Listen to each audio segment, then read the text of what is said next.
la Banque multilatérale de développement, la nouvelle banque de développement, ainsi que la Banque asiatique des investissements et la Banque d'Amérique latine du développement. Tout le monde a discuté des questions avec les membres des BRICS et il s'est agi, tout le monde s'est mis d'accord tout le monde est tombé d'accord sur le fait que sans les pays du Sud ou de l'Est, sans la majorité mondiale, eh bien, il serait impossible de faire évoluer les choses. Et dans ce contexte, les BRICS jouent un rôle pour faire converger l'ensemble des intérêts de la majorité mondiale dans le cadre de la multipolarité qui, objectivement, remplace l'ancien système de mondialisation qui, comme l'a dit le président Poutine, et comme il l'a répété lors de son intervention en vidéo au sommet des BRICS, le système actuel ne sert que les intérêts de ce qu'on appelait le milliard doré. Ceci fait partie du passé et tout ceci s'oriente sur des principes, les principes des BRICS, les principes d'égalité des droits, d'une coopération entre tous les pays. Nous avons également enregistré des positions convergentes sur ce qui avait été exprimé dès la première plénière, notamment s'agissant de la formation d'un ordre mondial polycentrique plus stable. Je l'ai déjà dit, qui s'appuie sur les principes de la Charte des Nations Unies,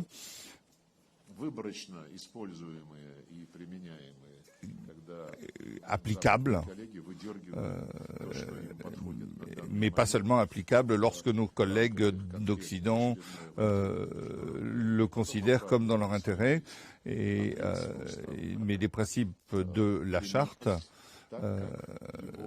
s'applique tel que cela a été approuvé et comme en vertu de ce qui a été adopté par les différents pays. Les dirigeants des BRICS ont organisé une rencontre des hauts représentants pour discuter des questions de sécurité. Et si on parle des aspects concrets de l'agenda international, eh bien, il y a eu une convergence de vues sur le caractère inacceptable des frappes israéliennes sur le territoire de l'Iran, qui ont été faites en violation du droit international, de la Charte des Nations Unies et des garanties offertes par l'AIEA et suite à la déclaration qui a été formulée après la première plénière, tous les membres des BRICS ont exigé l'arrêt de toute agression non seulement contre l'Iran, mais également contre la bande de Gaza, où la situation humanitaire est catastrophique et où tout le monde ressent quelque chose d'analogique à ce qui se passe non seulement à Gaza, mais également en Cisjordanie et qui met à mal la perspective de la création d'un État palestinien. L'interprète s'excuse, le son est quasiment inexistant. S'agissant de la décision de l'ONU sur une solution à deux États pour résoudre le conflit israélien, et nous ferons de notre mieux de manière à ce que ces décisions, eh bien, personne ne tente de les écarter. Dans la déclaration et dans les interventions qui ont été exprimées, eh bien, on a évoqué la situation en Ukraine. Tout le monde a exprimé des positions objectives et a essayé de comprendre les raisons primaires qui ont conduit à la menace contre la sécurité de notre pays de la part de l'Occident, l'élargissement de l'OTAN vers l'Est, le fait de vouloir avaler l'Ukraine mais également l'ensemble des violations des décisions liées donc au coup d'État de 2014 qui est consisté à chasser légalement tous les Russes, que ce soit par la langue, la culture ou autre, et créer une base d'interdiction de l'Église orthodoxe ukrainienne. Nous avons également discuté des réformes pour l'administration mondiale. Nous avons discuté de la nécessité de réformer les institutions de Bretton Woods pour que ces dernières reflètent davantage les réalités de la majorité mondiale, de l'économie mondiale. Et à cet égard, nous avons entendu à nouveau l'exigence où s'est exprimée la position consolidée des BRICS quant à l'annulation des quotas et des voix dans le cadre du FMI.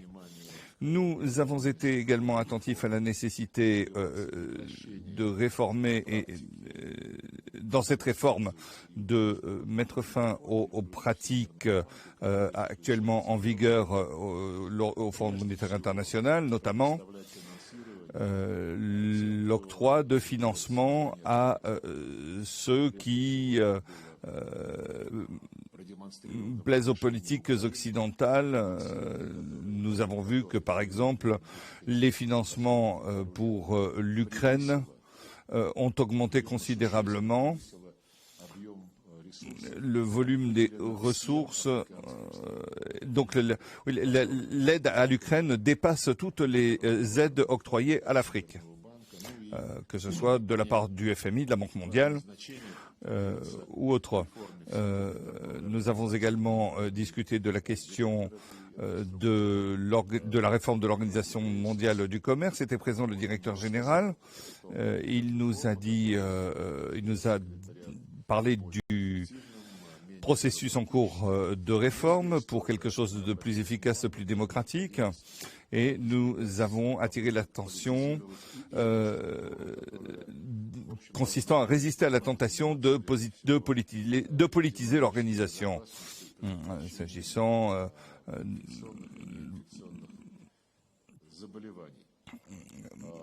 des questions de pandémie. Dans ce contexte, le directeur général, dans ce contexte, l'interprète s'excuse, il y a eu des discussions sur les questions environnementales liées à la convention cadre des Nations Unies sur les changements climatiques,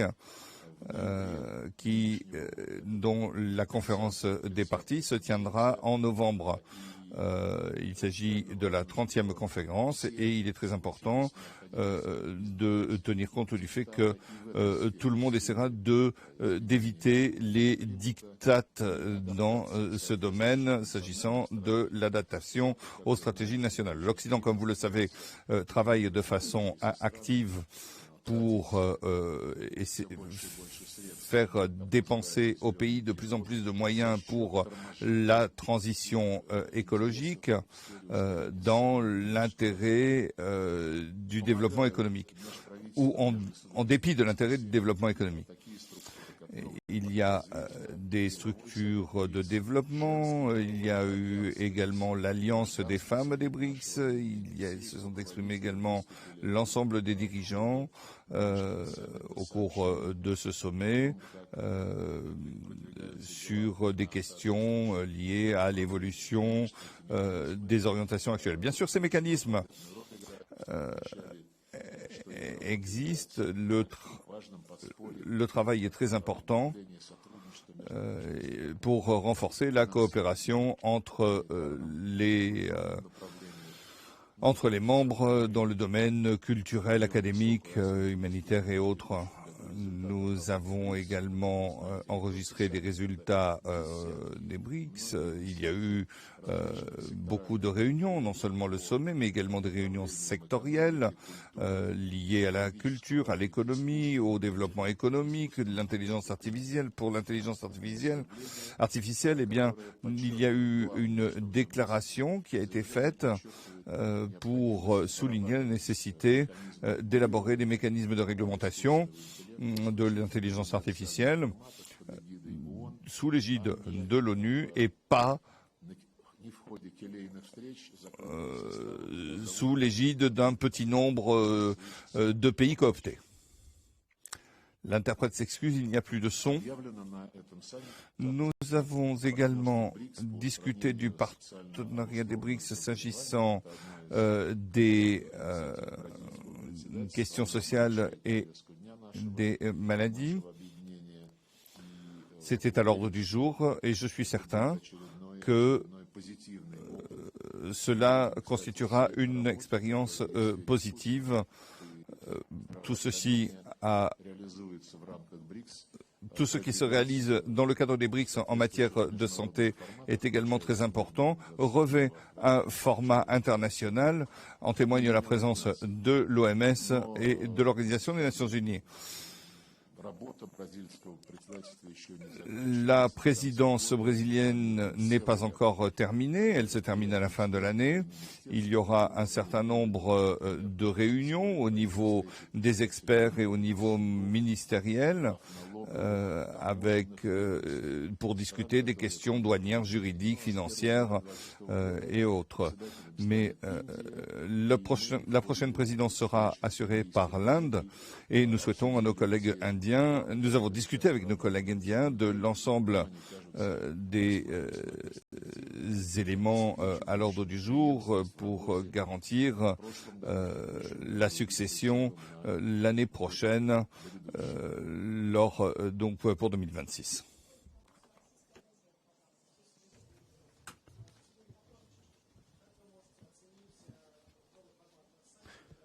L'interprète s'excuse, les questions ne sont pas audibles. Vous savez, c'est relativement nouveau, en ce sens que un certain nombre de pays invités ont le statut que vous avez nommé, c'est-à-dire le statut de partenaire, et donc il y a un nombre limité. Ça veut dire que tous ces pays vont pouvoir participer aux réunions de BRICS, c'est pas seulement dans les sommets et les réunions ministérielles, mais aussi aux réunions sectorielles à caractère réduit, qui portent sur les questions de coopération économique, sur les questions académiques. Et c'est ça la principale différence. Et donc, ce grand nombre de participants n'est pas une nouveauté pour les BRICS. Ils font partie du format BRICS Plus ou BRICS Outreach et ils peuvent participer à d'autres réunions. Et je me souviens quand nous avions eu, il y a 1 ou 2 ans, la réunion des BRICS à Johannesburg, en tant qu'invité, il y avait des chefs d'État et de gouvernement de tous les pays de l'Union africaine. Alors, ils ne sont pas tous venus, mais en tout cas, ils étaient plus de 50 à être présents. Et donc, du point de vue de la gestion d'un grand forum, donc il y a déjà eu des précédents, et bien évidemment, cette nouvelle qualité pour les pays qui étaient au sommet de Kazan en tant que partenaires, c'est évidemment une nouvelle étape dans le développement de notre association et évidemment il faudra travailler encore de façon étroite pour compléter l'agenda. Alexandre Christienko, Russie 1.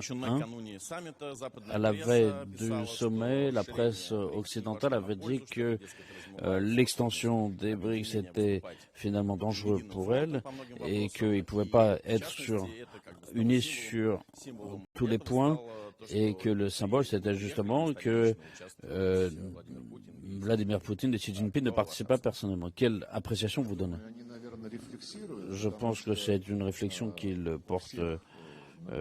Évidemment, tout le monde voit sous les yeux l'extension de l'OTAN qui finalement n'a été bénéfique pour personne, et en tout cas pas pour l'Alliance Atlantique elle-même, avec une augmentation des dissensions et de plus en plus de pays veulent s'écarter de ces modèles idéologiques et veulent défendre leurs intérêts nationaux. Et au sein des BRICS, il n'y a jamais eu ce risque et il n'y a aucun risque de flou dans notre activité. Les BRICS se sont toujours appuyés à toutes les étapes de leur développement, du respect de l'égalité, du calcul des intérêts des uns des autres, sans imposition d'une volonté quelconque de la part d'un grand frère. Donc on ne voit pas de tentative qui cherche volontairement à décrire les BRICS comme quelque chose qui est vain. Au contraire, c'est un potentiel qui ne fait que commencer à se développer. Et donc ici, nous accordons une grande attention aux questions de réforme des mécanismes de gouvernance mondiale. J'ai parlé déjà du fait que le FMI, la Banque mondiale, il y a une question de réforme qui se pose ici, et l'OMC doit être aussi réformé. C'est une question qui suscite une grande attention de la part des participants, surtout cette année, plus que les années précédentes. On comprend bien que il y a là aussi la réforme du Conseil de sécurité de l'ONU qui attire évidemment plus d'attention de la part, et les pays ont confirmé leur intérêt à procéder à une extension du Conseil de sécurité de l'ONU pour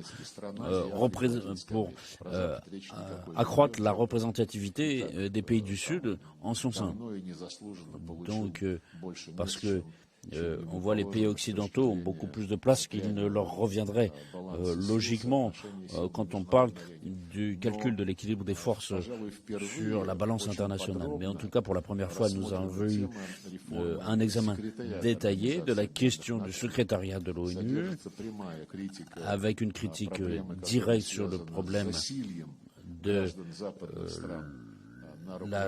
l'invasion, je dirais, de représentants de pays occidentaux dans les différents organes de l'ONU,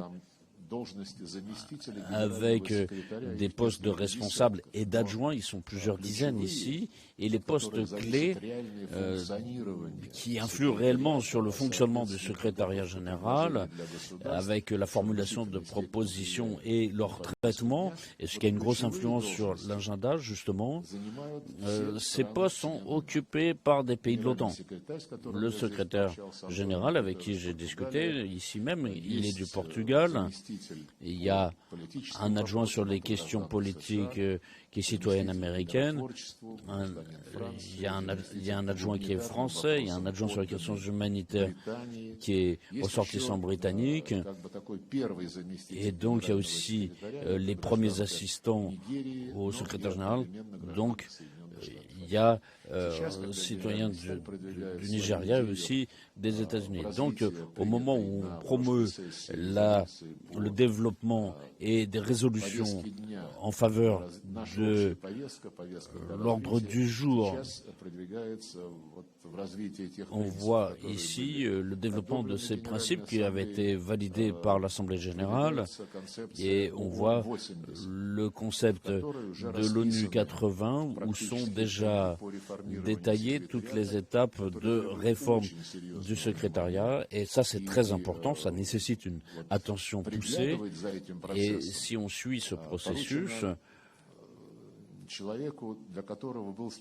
et donc on voit qu'il y a un poste spécial qui avait été créé pour ça, pour gérer ces questions au sein du secrétariat. Et évidemment, c'est un citoyen britannique.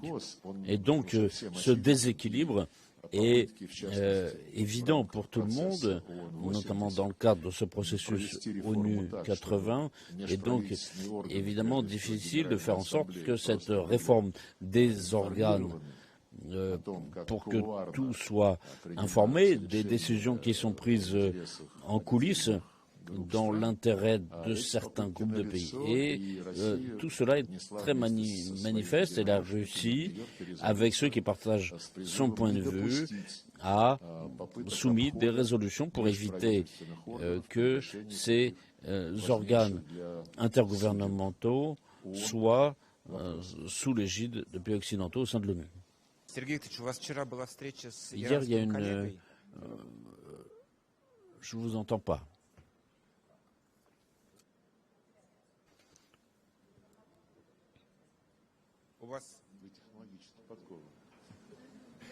On est coincé technologiquement. Hier, vous avez une rencontre avec votre homologue iranien. Selon vous, dans quel domaine, sous quelle forme pourraient reprendre les discussions entre l'Iran et l'AIEA, et quel est le rôle de la mission russe dans cette question? Alors vous demandez comment peuvent se reprendre les discussions entre l'Iran et l'AIEA. Justement, c'est un format, si on parle de deux participants, Téhéran et l'AIEA, j'ai eu l'impression que la direction de l'AIEA, l'interprète présente ses excuses, c'est pas toujours audible, a formulé précédemment dans le conseil de direction de l'AIEA quelques jours avant l'agression, et ces avis ont été considérés comme ambigus, disons, et contrairement au rapport précédent de l'AIEA, il suppose qu'on peut interpréter cela comme l'Iran ne remplit pas consciencieusement ses obligations. Et évidemment, la Troïka occidentale, France, Grande-Bretagne et Allemagne, a saisi cette occasion. Le son original n'est plus audible. Donc il y a de sérieuses critiques à l'égard de l'Iran, et 2 jours après, il y a eu l'agression israélienne contre des sites nucléaires civils en Iran, placés sous la protection de l'AIEA. Donc on voit très bien la chaîne d'événements et le rôle connu, joué volontairement ou involontairement par le secrétariat de l'AIEA. Et donc, nous voyons ici que c'est le secrétariat qui doit fournir un certain nombre de garanties sur le fait que toutes ces obligations qui lui reviennent seront honorées parfaitement pour éviter toute politisation et l'adoption de mesures unilatérales. En ce qui concerne la Russie, nous ne parlons pas d'une médiation. Le président russe a rappelé que quand a été validé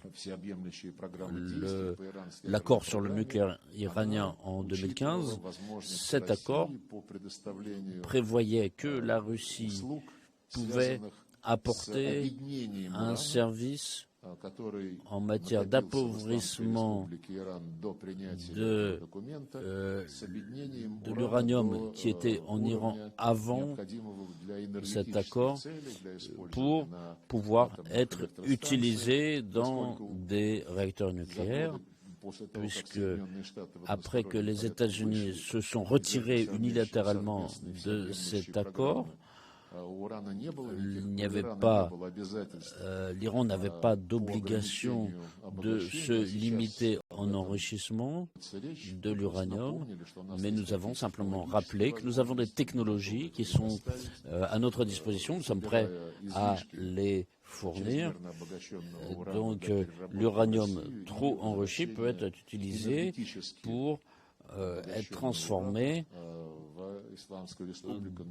dans la République islamique sur les sites de production nucléaire. Et évidemment, si les pays souhaitent que la Russie aide à rapprocher les positions actuellement des États-Unis, apparemment les États-Unis veulent reprendre les négociations, et si la Russie peut aider, Oman aussi, le sultanat d'Oman et d'autres États du Golfe Mais n'oublions pas que cet accord sur le nucléaire qui avait été validé et dont tous les signataires avaient informé la communauté internationale, qui ensuite avait été sapé.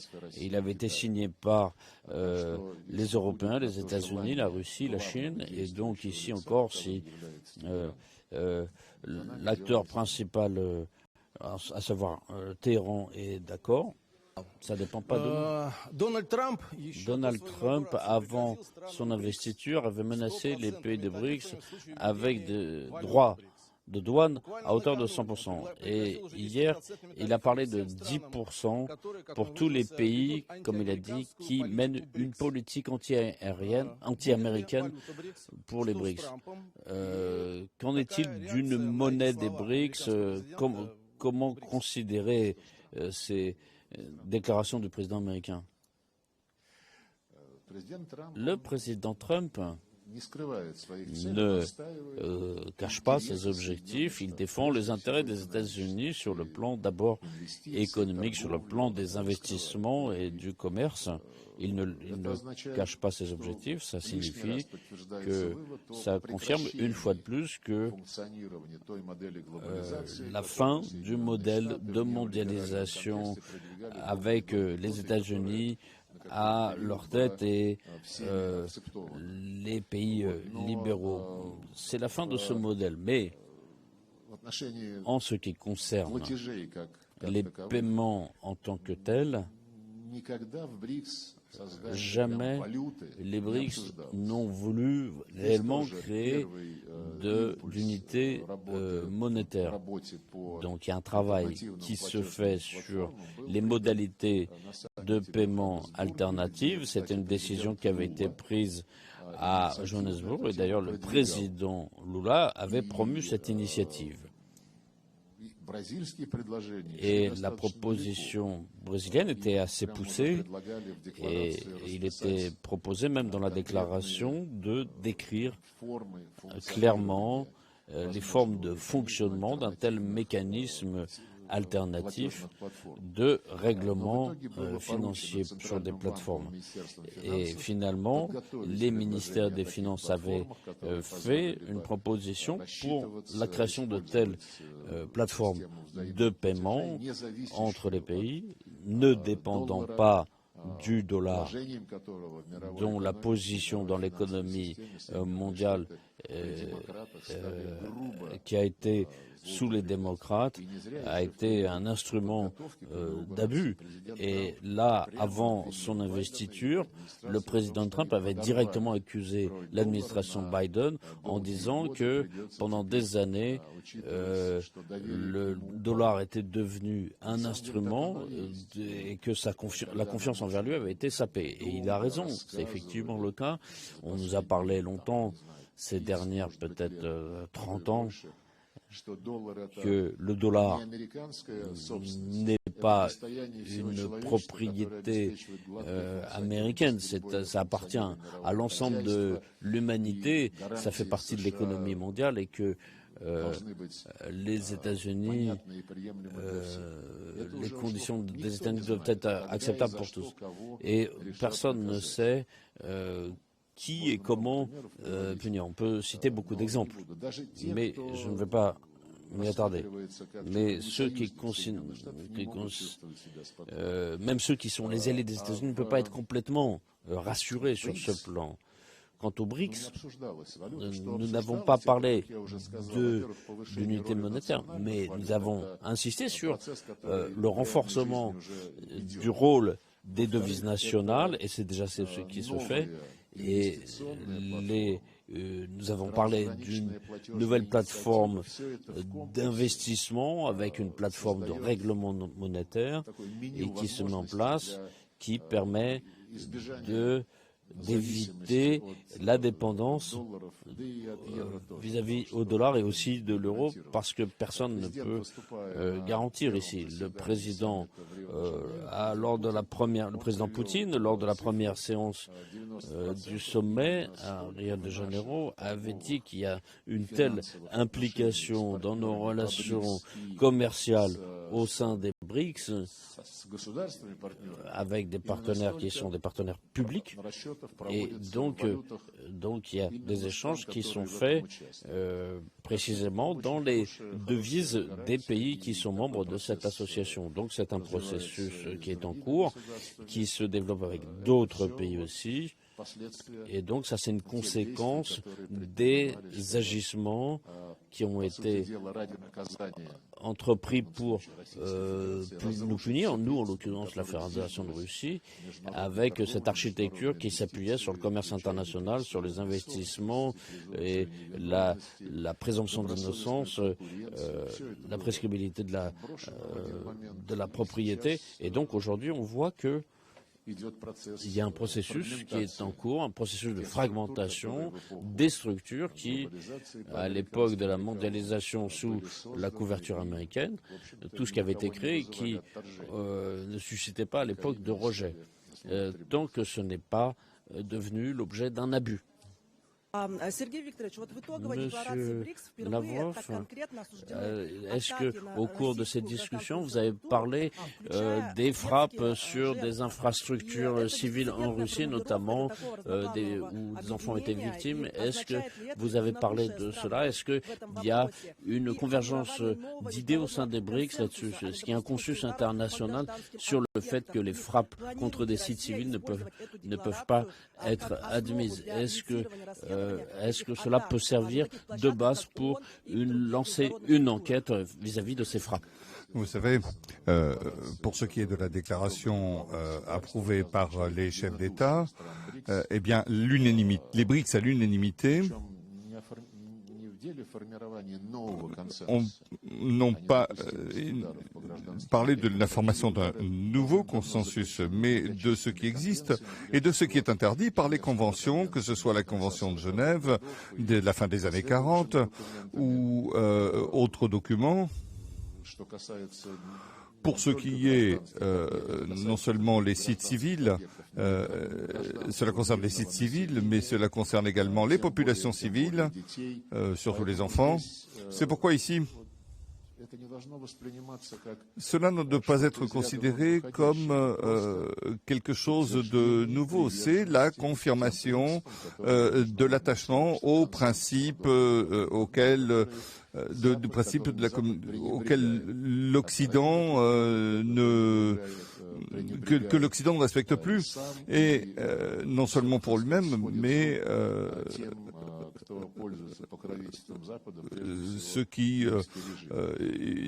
non seulement l'Occident lui-même, mais également les pays qui sont alliés, comme par exemple le régime de Kiev. Il y a des infrastructures et des infrastructures civiles, entièrement civiles, et ceci était connu, et ces infrastructures ont été frappées, et il n'est pas possible de ne pas condamner, et il est impossible de fermer les yeux, que ce soit aux représentants que nous sommes, mais également au Conseil des droits de l'homme et aux fonctionnaires de l'Organisation pour la sécurité et la coopération en Europe. Pour ce qui est maintenant des enquêtes et des sanctions pénales à prendre, eh bien, nous ne jetons pas ce sujet dans la discussion internationale aujourd'hui, mais nous savons qu'il y a des parquets et des organisations chargées de ce problème. Et du matériel est régulièrement publié au sein de l'ONU, au sein des organisations européennes.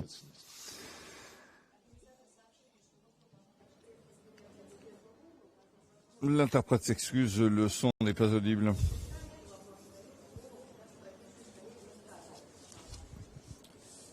Minister, Je m'appelle Philippe Frazon. Je fais partie d'un journal de São Paulo. Merci de la conférence. J'aimerais vous poser une question sur le fait que, même si le président Trump a proposé d'imposer des droits de douane de 10% pour les pays des BRICS, quel impact cela aura-t-il sur les BRICS et sur la Russie pour développer un système financier alternatif? Et quelle est l'opinion de la Russie quant à la décision brésilienne de, en quelque sorte, ralentir les processus liés au commerce international? Et comme mon collègue vient de vous le demander, j'aimerais savoir, donc il a été mentionné dans la déclaration finale des BRICS, une forte condamnation suite à l'explosion sur le territoire russe. Ils ont donc parlé d'une forte condamnation dans le contexte de la guerre en Ukraine. Comment les BRICS peuvent s'inscrire dans la proposition de médiation du Brésil et de la Chine? La proposition du Brésil et de la Chine.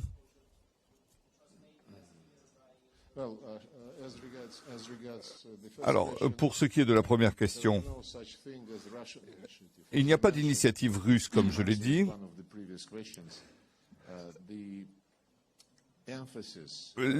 L'accent mis sur le développement de plateformes alternatives et de mécanismes alternatifs de financement a été, cette proposition a été faite pour la première fois au sommet de Johannesburg sur proposition du président Lula. Il souhaitait un travail beaucoup plus actif sur ces questions. En fin de compte, l'autorisation des ministères des Finances vient d'arriver, à savoir de présenter des recommandations pour une plateforme alternative de paiement pour l'avenir. Alors, ce n'est pas quelque chose qui intéresse seulement la Russie. Le président Lula a fait la promotion d'initiatives similaires dans le contexte du CILAC et les discussions sont beaucoup plus proches de l'idée d'une devise, eu égard à la situation géographique et de la cohésion géographique du CILAC. Par conséquent, franchement, nous ne voyons pas de décélération ou de ralentissement.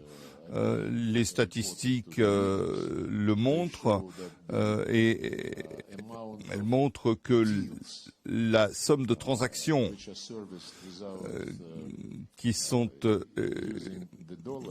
faites sans le recours au dollar, cette quantité de transactions est en augmentation dans le contexte du commerce global. Pour ce qui est du Brésil et de la Chine,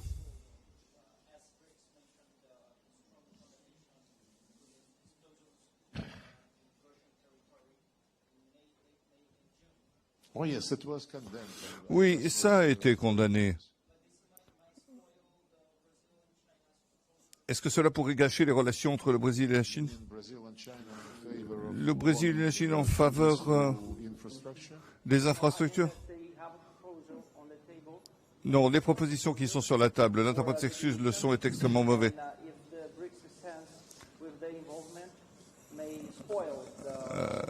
Est-ce que cela pourrait... Je ne comprends pas votre question. Il y a une position de principe de défense des conventions internationales interdisant la frappe des civils et des infrastructures civiles, ainsi que des initiatives. Nous avons discuté avec nos collègues brésiliens et chinois de l'évolution des initiatives Brésil-Chine. Nous savons par exemple que lors d'une réunion du groupe des amis qui a été créé par la Chine et par le Brésil, qui s'est réuni à New York au mois de mars, La France et la Suisse ont participé de façon inattendue. Et la France a dit que était l'un, voire le pays le plus véhément pour attaquer la Fédération de Russie en insistant sur la nécessité d'aider l'Ukraine, etc. Et donc, depuis le début, il a été dit qu'il voulait un examen objectif et que cet examen serait un contrepoids à l'initiative unilatérale consistant à aider l'Ukraine avec leurs maîtres occidentaux, y compris le processus de Bürgenstock et autres. L'interprète s'excuse, le son a disparu. Et pour tout ceci, au profit du groupe des Amis de la paix en Ukraine, pour tenir et pour s'en tenir aux principes qui ont été énoncés. Et bien sûr, nous espérons que l'interprète s'excuse, le son a à nouveau disparu.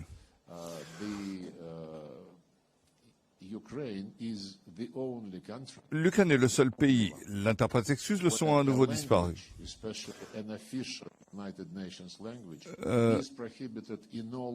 Le russe est interdit dans tous les domaines de la vie en Ukraine. L'éducation, les médias, les événements culturels, etc., etc. Le russe, après le coup d'État qui a eu lieu en 2014, eh bien, a été de manière persistante légalement exterminé. Il n'existe aucun exemple dans quelque partie du monde que ce soit où il y a des conflits. Israël-Palestine. Il n'existe pas de conflit où cette caractéristique existe. Et ceci viole de manière flagrante les dispositions des Nations Unies. Hier, on a parlé de violation du droit international et on a parlé de violation de l'intégrité territoriale de l'Ukraine. Mais ce principe d'intégrité territoriale signifie que personne se soucie des droits et des intérêts des personnes vivant sur ces territoires. La charte parle de respect des droits de l'homme, quelle que soit la race, le sexe, la langue, la religion. La langue russe et l'Église orthodoxe en Ukraine sont interdites par la loi. Et l'Occident nous donne des leçons sur le respect des droits de l'homme, y compris à la Chine, au Venezuela et ailleurs, mais il ne parle jamais des droits de l'homme s'agissant du droit de l'homme. Il ne parle jamais des droits de l'homme s'agissant de l'Ukraine. Au contraire, Ursula von der Leyen a parlé de la défense des valeurs européennes. Et si les valeurs européennes consistent à annihiler une culture, l'interprète s'excuse, le son a disparu.